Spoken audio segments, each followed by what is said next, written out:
시간여행. 지난주 목요일, 나는 여러분 중 몇 명에게 타임머신의 원리에 대해 말씀드렸어요. 그리고 아직 완성되지는 않았지만 연구실에 있는 타임머신의 실물을 보여드렸죠. 타임머신은 지금 연구실에 있어요. 여행을 다녀온 탓에 상하 막대 하나에 금이 가고 노쇠 가로대가 구부러졌지만 나머지는 멀쩡합니다. 원래는 지난 금요일까지 타임머신을 완성하려고 했지만 조립이 거의 끝나갈 무렵 니켈 막대 하나가 2.5cm 정도 짧은 것이 눈에 띄었어요. 그래서 그것을 다시 만드느라 오늘 아침에야 겨우 조립이 끝났죠. 어쨌든 이렇게 해서 오늘 오전 10시 최초의 타임머신이 세상의 모습을 드러내게 되었습니다.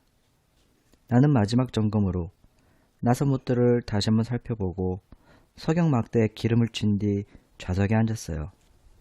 이때의 기분은 자살을 하려고 머리에 권총을 들이대고 있는 사람의 심정과 비슷했을 겁니다. 나는 한 손으로 발진 레버를 잡고 다른 손은 정지 레버를 잡은 다음 발진 레버를 누름과 거의 동시에 정지 레버를 눌렀어요. 그러자 현기증이 났어요. 추락하는 꿈을 꿀 때의 느낌과 비슷했지요. 주위를 돌아보니 연구실은 그대로였어요. 마치 아무 일도 없었다는 듯이. 그러나 시계를 보니 3시 반이었어요. 조금 전까지만 해도 시계바늘이 10시를 가리키고 있었는데 말이지요.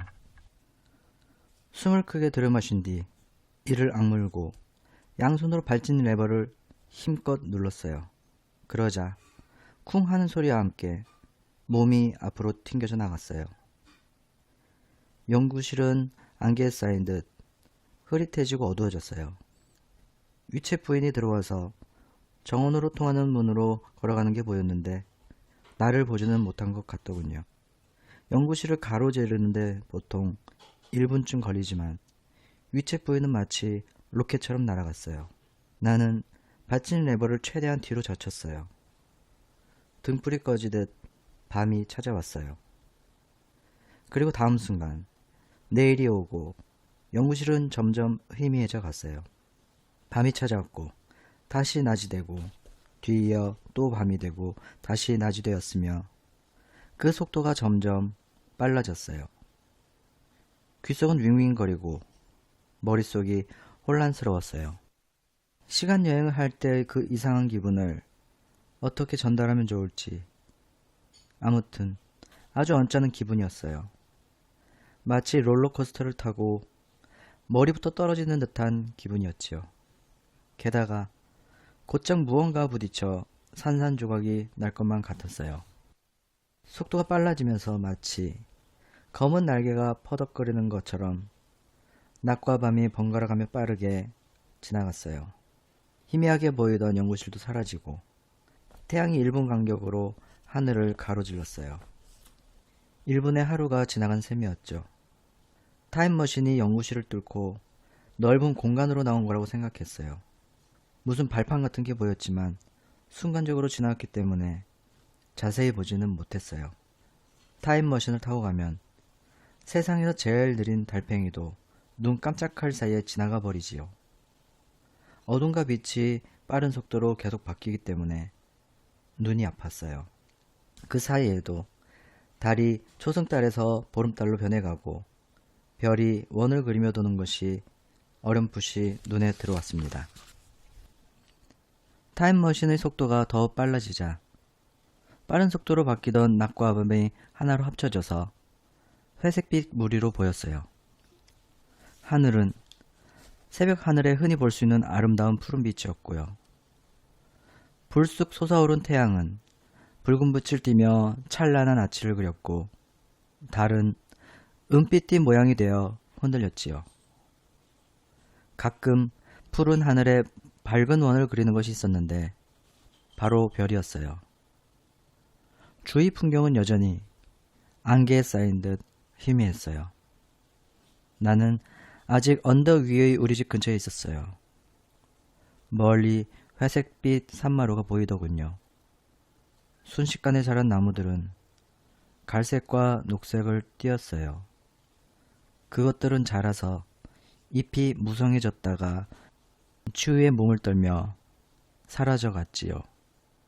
저 멀리 커다란 건물이 어렴풋이 나타났다가 꿈결처럼 사라져 가기도 했어요. 지구 표면이 완전히 변하여 내 눈앞에서 녹아 흐르는 것 같았어요. 속도계의 바늘이 점점 빨라지고 있었습니다. 태양의 띠가 위아래로 흔들리면서 1분 사이에 동지에서 하지를 왔다 갔다 했어요. 나는 1분에 1년씩 나아가고 있었던 거예요. 1분마다 흰 눈이 세상을 덮었다가는 사라지고 봄의 초록빛이 그 자리를 대신했어요. 출발할 때의 그 언짢은 기분은 사라지고 몹시 흥분이 되었어요. 타임머신이 이유 없이 요란하게 흔들렸지만 나는 머릿속이 혼란스러워서 그런 것에 신경 쓸 여유가 없었어요. 그저 정신없이 미래로 날아가고 있었지요. 처음에는 타임머신을 정지시킬 생각도 못했어요. 그러나 점차 호기심과 함께 두려운 마음이 생겼어요. 나는 생각했죠. 내 눈앞을 스쳐 지나가는 이 알 수 없는 세상을 좀 더 자세히 들여다보면 어떨까? 인류는 얼마나 발전했을까? 내가 살던 시대의 초보적인 문명은 얼마나 진보했을까? 주변에 크고 멋진 건물이 솟아있는 게 보였어요. 그 건물은 이제까지 본 적이 없을 만큼 크면서도 빛과 안개로 만들어진 듯 아름다웠어요. 풍요로운 초록색 언덕은 겨울을 모르는 듯 했어요. 나는 혼란스러운 중에도 지구가 아주 아름답다고 생각했어요. 그래서 타임머신을 정지시키기로 했지요. 그런데 정지할 때 한 가지 주의할 점이 있어요. 주변에 부딪힐 수 있는 어떤 물건도 없어야 한다는 거예요. 빠른 속도로 시간을 통과할 때는 내 몸이 아주 얇아져서 물체들 사이를 자유자재로 빠져나갈 수 있지만 정지할 때는 다르거든요. 정지하면서 어떤 물체에 부딪히게 되면 그 물체의 원자와 내 몸의 원자가 서로 부딪혀 화학 반응을 일으키게 돼요. 만약 폭발이라도 일어나 나와 타임머신이 미지의 세계로 날아가 버린다면 이건 타임머신을 만들 때에도 여러 번 생각했던 문제였어요. 그때 나는 이것은 피할 수 없는 위험이고 사나이라면 한번 겪어볼 만한 일이라고 마음 편히 받아들이기로 했죠. 그러나 막상 그 일을 겪어야 한다고 생각하니 마음이 무거웠어요. 모든 것이 낯선 데다 기계는 계속 흔들리며 삐걱거렸어요. 무엇보다 끝없이 추락하는 듯한 느낌에 신경이 있는 대로 날카로워졌어요. 내가 타임머신을 멈추지 못할 거라고 생각하자 화가 치밀었어요. 그 순간 나는 앞뒤 생각 없이 레버를 힘껏 당겼어요. 기계가 돌면서 나는 아래로 곤두박질 쳤어요. 귓속에서 천둥치는 소리가 났어요. 그러고는 잠시 정신을 잃었던 것 같아요. 눈을 뜨자 우박이 쏟아지고 있었어요. 나는 부드러운 잔디밭에 앉아 있었어요. 바로 앞에는 타임머신이 뒤집힌 채 놓여 있었지요. 여전히 모든 것이 잿빛으로 보였지만 귓속에서 울리던 소리는 들리지 않았어요. 주위를 둘러보았습니다. 그곳은 정원 안의 작은 잔디밭 같았는데 사방이 철쭉으로 둘러싸여 있었어요. 보랏빛 철쭉꽃이 우박에 맞아 떨어져 있더군요. 우박은 춤추듯 타임머신 위로 떨어져 내리고 땅 위를 연기처럼 뒤덮었어요. 나는 온몸이 흠뻑 젖은 채 중얼거렸어요. 이거 참 대단한 대접이로군. 오랜 세월을 지나 여기 도착한 사람에게 말이야. 나는 바보처럼 우박을 맞고 있을 필요가 없다는 생각이 들어서 일어나 주위를 살폈습니다. 철쭉 저편으로 어렴풋이 하얀 돌을 깎아 만든 것 같은 거대한 조각상이 보였어요. 쏟아져 내리는 우박 때문에 다른 것은 보이지 않았어요. 그때의 내 기분을 설명하기란 쉽지 않습니다. 우박줄기가 가늘어지자 하얀 석상이 더 뚜렷이 드러났어요. 어깨가 은빛 자작나무에 닿는 것으로 보아 아주 커다란 석상임을 짐작할 뿐이었죠. 그것은 하얀 대리석으로 만든 스핑크스의 모습을 하고 있었어요. 석상의 받침대는 청동으로 되어 있는 듯 푸른 녹이 두껍게 쓸어 있었습니다. 마침 석상의 얼굴이 내 쪽을 향해 있었어요. 석상은 보이지 않는 눈으로 나를 지켜보고 있는 듯 했는데 입가에는 희미한 미소를 머금고 있었어요. 오랜 세월 비바람에 시달려 병에 걸리기라도 한 것처럼 좋지 않은 느낌을 주는 상이었어요. 나는 잠시 거기 서서 석상을 바라보았어요.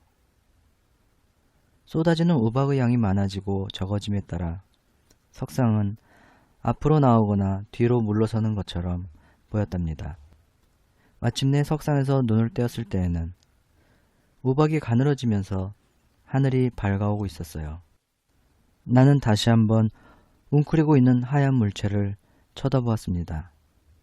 그리고 이 여행을 시작한 것이 얼마나 무모한 일인가를 깨달았지요. 우박이 그치면 과연 어떤 광경이 펼쳐질까? 그동안 인류는 어떻게 변했을까? 인류가 잔인하게 변해버렸다면, 비인간적이고 잔인한 데다 힘이 매우 세어졌다면 그들 눈에 나는 옛날의 야만적인 동물로 보일 게 분명했어요. 그들은 내가 그들과 비슷하게 생겼다는 점 때문에 소름 끼치고 역겹게 생각해서 나를 죽이려 들겠지요. 우박이 멎어가면서 큰 기둥과 복잡한 난간이 있는 거대한 건물들이 모습을 드러냈어요. 나무로 뒤덮인 비탈진 언덕도 보였고요. 나는 두려운 마음에 미친 듯이 타임머신 쪽으로 달려갔어요. 내가 타임머신의 위치를 바로 잡으려고 애쓰는 동안 비구름 사이로 햇살이 비쳤어요. 조금 전까지 잿빛이던 하늘은 유령 옷자락처럼 사라져버렸어요. 위를 올려다보니 여름 하늘같이 짙푸른 하늘에서 엷은 갈색 구름이 사라져가고 있더군요. 주위의 큰 건물들은 조금 전에 내린 비로 선명하게 빛났어요. 우박이 아직 녹지 않고 쌓인 곳은 더욱 하얗게 보였지요. 나는 낯선 세계에 벌거숭이로 서 있는 것 같았어요. 머리 위를 날고 있는 매에게 언제 붙잡힐지 몰라 두려워하는 새의 느낌이 아마 그럴 거예요. 두려움 속에서 나는 숨을 깊이 들이마신 뒤 이를 악물고 타임머신을 들어 올렸어요. 버티고 서서 필사적으로 팔에 힘을 주자 타임머신이 뒤집혔어요. 그런데 힘을 너무 준 나머지 그만 턱이 세게 부딪혔어요. 나는 숨을 헐떡이며 한 손으로는 좌석을, 다른 손으로는 레버를 잡고 올라탈 준비를 했습니다. 이제 아무 때고 출발할 수 있다는 생각에 용기가 생겼어요. 나는 더 주의 깊고 대담하게 이 먼 미래의 세계를 둘러보았습니다. 가까운 건물의 높은 창문 안쪽으로 부드러운 천으로 만든 고급스러운 옷을 입은 사람들이 보였어요. 그들도 나를 보고 있었는지 얼굴을 내 쪽으로 향하고 있더군요. 그때 가까이에서 사람들의 목소리가 들려왔어요. 그리고 하얀 스핑크스상 옆의 덤불을 헤치며 뛰어오는 사람들의 머리와 어깨가 보였습니다. 그중 한 사람이 내가 있는 작은 잔디밭으로 향하는 좁은 길에 나타났어요. 키가 1m 20cm쯤 돼 보이는 왜소한 체구였는데 자주색 윗옷을 입고 허리에는 가죽 벨트를 하고 있었어요. 발에는 샌들인지 반장화인지를 신고 있었던 것 같고 다리는 무릎까지 맨살이 드러나 있었으며 모자는 쓰고 있지 않았어요. 나는 그제서야 이곳이 매우 덥다는 것을 알았지요. 그는 매우 우아하면서도 대단히 허약해 보였어요. 그의 붉게 달아오른 뺨은 폐병 환자를 연상시켰어요. 그런 그의 모습에 갑자기 자신감이 생기더군요. 나는 타임머신에서 손을 뗐습니다.